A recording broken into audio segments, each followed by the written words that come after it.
Boa noite, nobre Cainita. É uma honra ter você em meus domínios.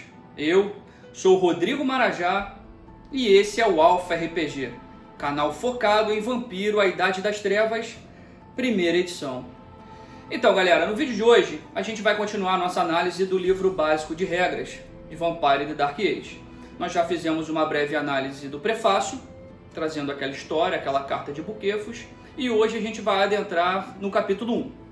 Mas antes, galera, eu preciso fazer alguns agradecimentos. Eu confesso que eu fiquei impressionado com a quantidade de mensagens positivas que eu recebi tanto pelo Facebook quanto pelo YouTube. Gente, sinceramente eu não imaginava que o retorno seria tão legal, tão positivo, que a comunidade abraçaria, até porque é um canal com um tema muito específico. Então eu já estava me preparando para divulgar o conteúdo que eu proponho, né?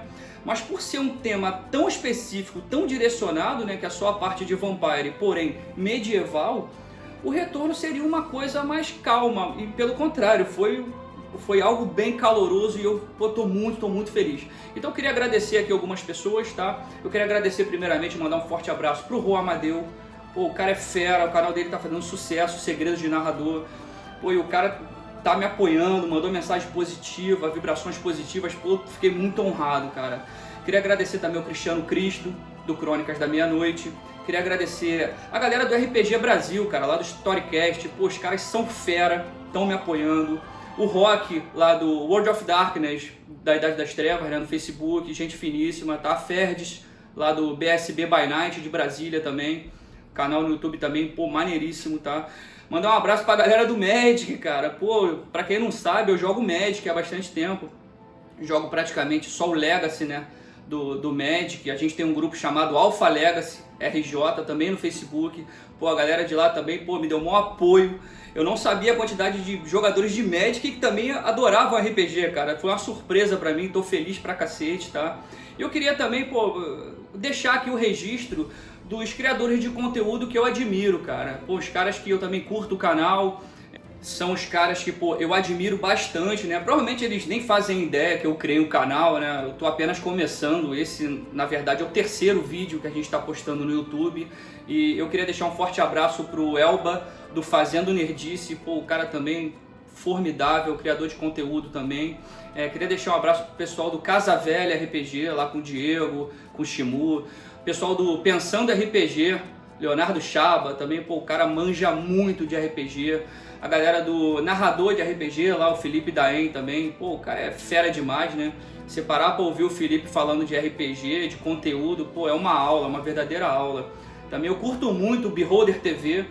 Eu já vi o Beholder mestrar algumas histórias de Vampiro e Idade das Trevas. Ele mestrou até, se não me engano, Giovanni Chronicles. Porra, maneiro demais. O cara mestra muito bem. E um cara também que, pô, é cascudo pra cacete, que eu acompanho há muito tempo, que é o Tio Nitro, né, cara? Não sei se vocês conhecem o Newton Nitro também. Pô, o cara é fera. O cara é um verdadeiro professor. Então eu queria deixar um abraço aí, deixar um agradecimento. E também mencionar esses criadores de conteúdo que deixam cada vez a nossa comunidade e nosso RPG mais forte e mais maneiro. Obrigado mesmo, gente. Agora, vamos iniciar a análise do capítulo 1. Vamos para o que interessa. Vem comigo!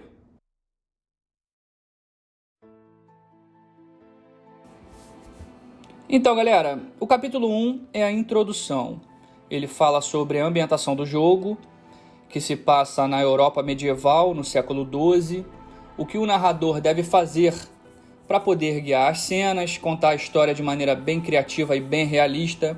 O livro traz também dicas de como os jogadores devem se portar durante o jogo, na mesa de jogo, interpretando os seus personagens. O livro também traz algumas informações sobre ação ao vivo, os chamados live action. Eu mesmo tive oportunidade de jogar alguns lives aqui no Rio de Janeiro, isso por volta de 1997, 1998, e é bem legal. Então, se vocês tiverem a oportunidade de participar de um jogo de RPG com ação ao vivo, eu recomendo, vocês vão se divertir bastante. Nas páginas seguintes, o livro descreve a gênese, que é o momento que o ser humano, o humano, se transforma em vampiro, como isso se dá, quais são as características, de que forma isso acontece.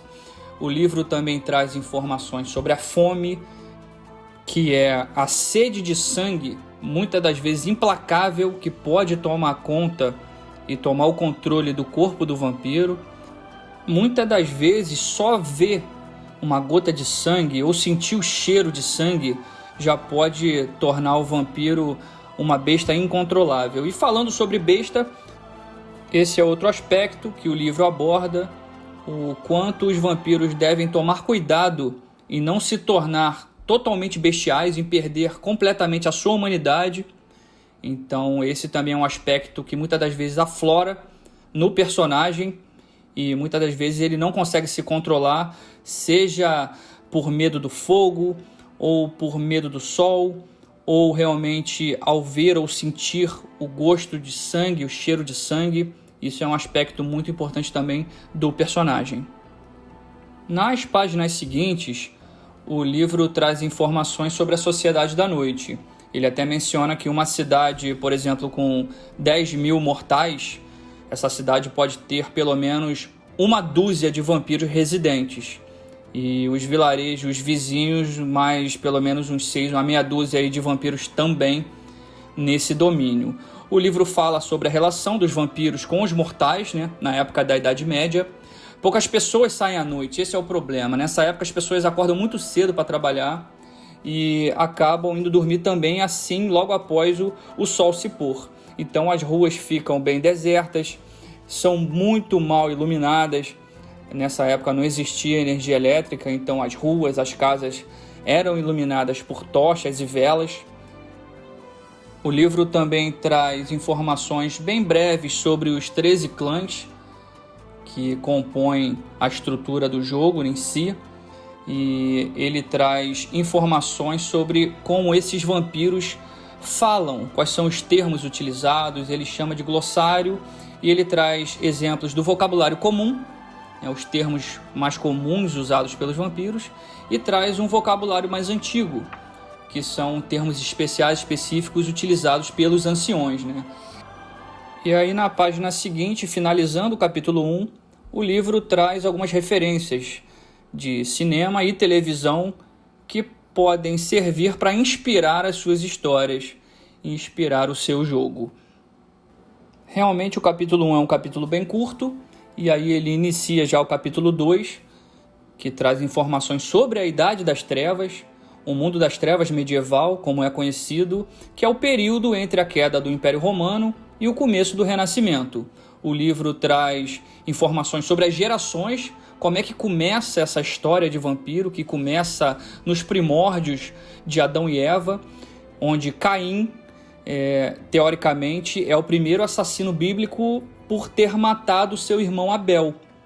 Então o livro traz essa lenda, esse mito do primeiro vampiro chamado Caim, e o Caim transformou outras 3 pessoas posteriormente em vampiros também, que são os vampiros chamados de segunda geração. Ele transformou Zilá, a Bela, Irade, o Forte, e Enoque, o Sábio. Esses foram os 3 vampiros de segunda geração transformados diretamente por Caim.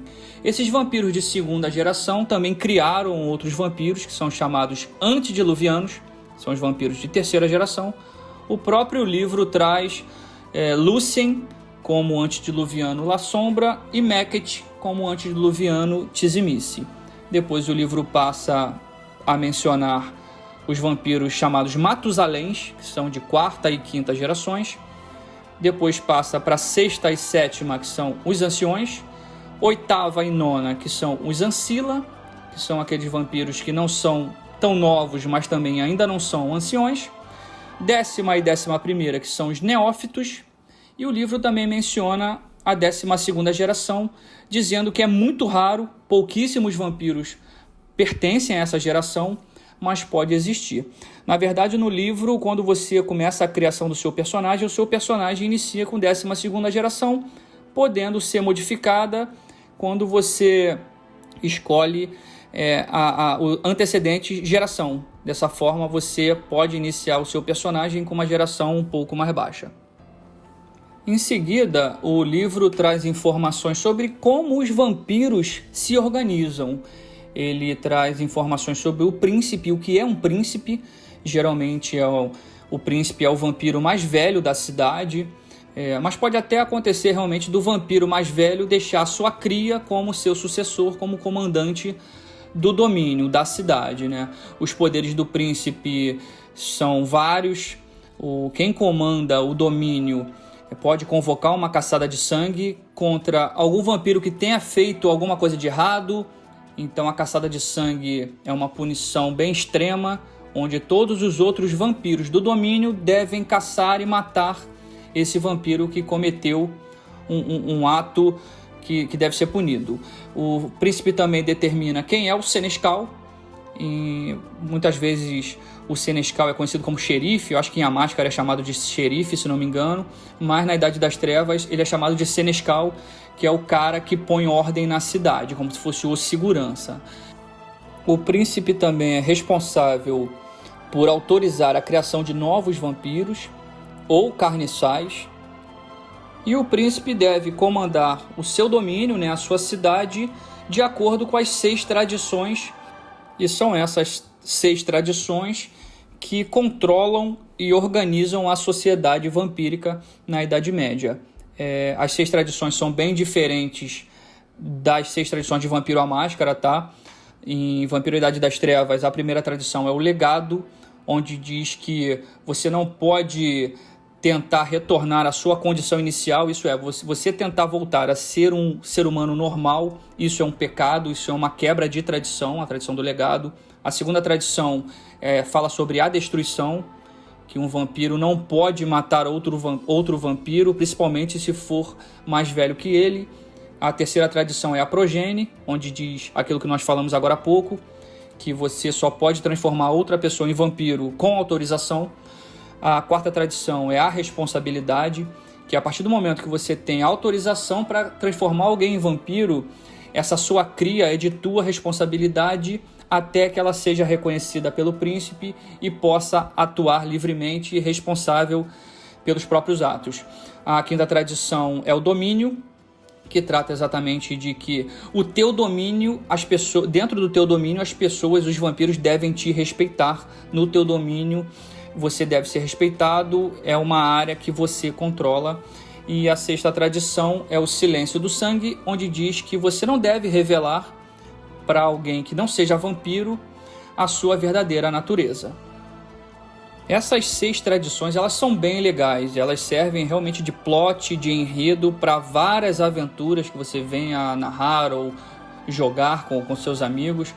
Por exemplo, recentemente eu narrei uma crônica que se passava na Transilvânia, no reino de Bistritz, onde quem era o príncipe de Bistritz era Radu Zantovich, um tizimice de 6ª geração, um voivode respeitadíssimo.